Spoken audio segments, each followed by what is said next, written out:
맨 마지막 남아있던 레위인들이 머물 수 있는 성읍을 하나님이 주시는 장면이 21장에 기록되어 있습니다.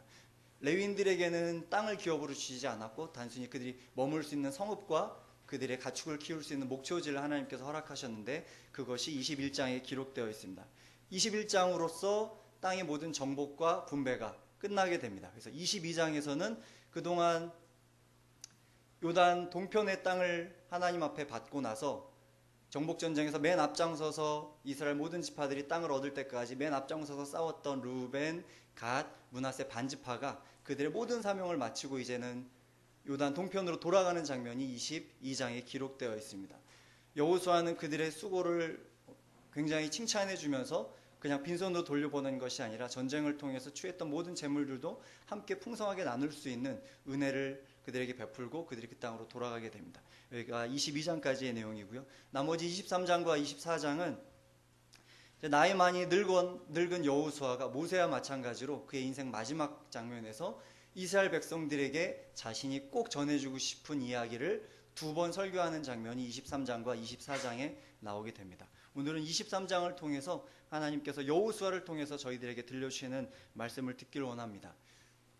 여호수아를 읽으면서 두 사람의 머릿속에 기억에 남습니다. 첫 번째는 누굴까요?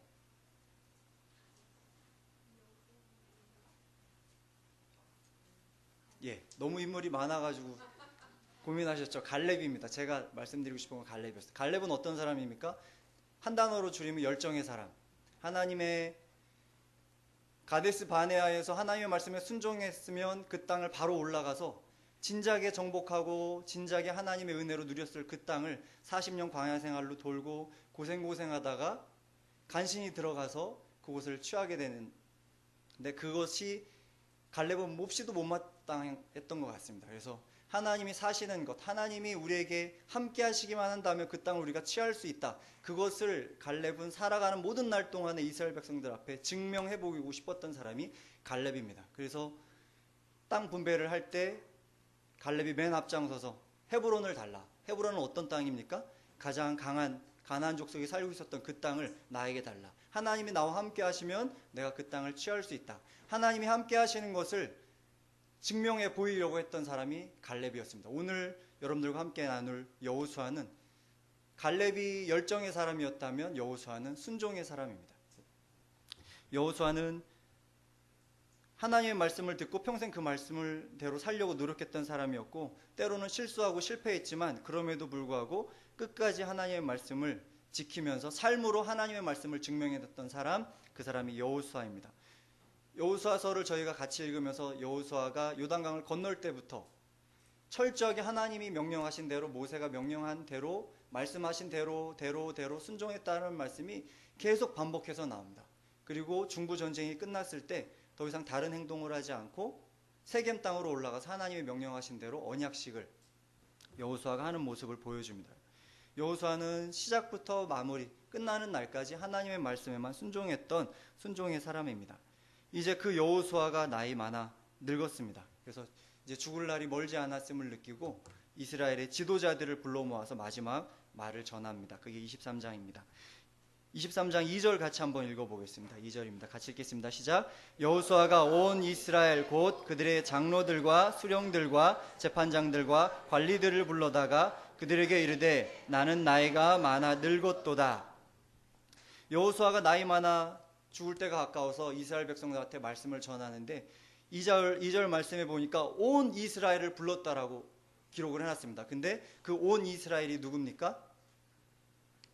그들의 장로들, 수령들, 재판장들, 관리들. 온 이스라엘이라고 표현되어 있지만 사실은 불러 모은 사람 누굽니까? 이스라엘의 지도자들을 불러 모았습니다.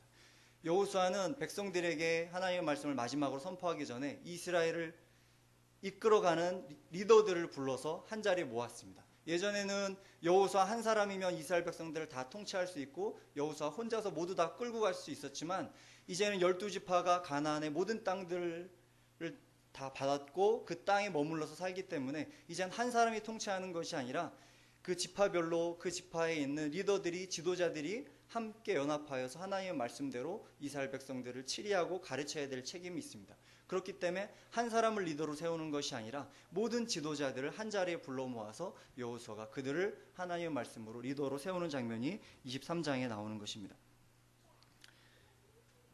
우리들도 여호수아 앞에 서 있는 지도자들과 마찬가지로 하나님께서 우리들을 오늘 단합회 지도자들로 부르셨습니다. 우리들에게 허락하신 곳은 어디입니까? 우리의 가정, 우리의 직장, 우리의 캠퍼스, 우리 학급, 내가 머물고 있는 동네, 이곳에서 하나님께서는 지도자들과 이스라엘 백성의 지도자들과 마찬가지로 우리가 하나님의 말씀을 붙들고 하나님의 리더답게 성실하고 정직하고 열심을 가지고 살아가기를 원하십니다. 우리가 그렇게 살아갈 때 우리가 머물고 있는 동네가, 우리의 가정이, 우리의 캠퍼스가, 우리의 직장이 하나님의 나라로 변화될 것을 하나님께서 기대하고 계십니다. 오늘 이 말씀을 들으면서 이때로 돌아가서 여호수아에게 그 말을 들었던 지도자의 심정으로 오늘의 이 말씀을 같이 들었으면 좋겠습니다.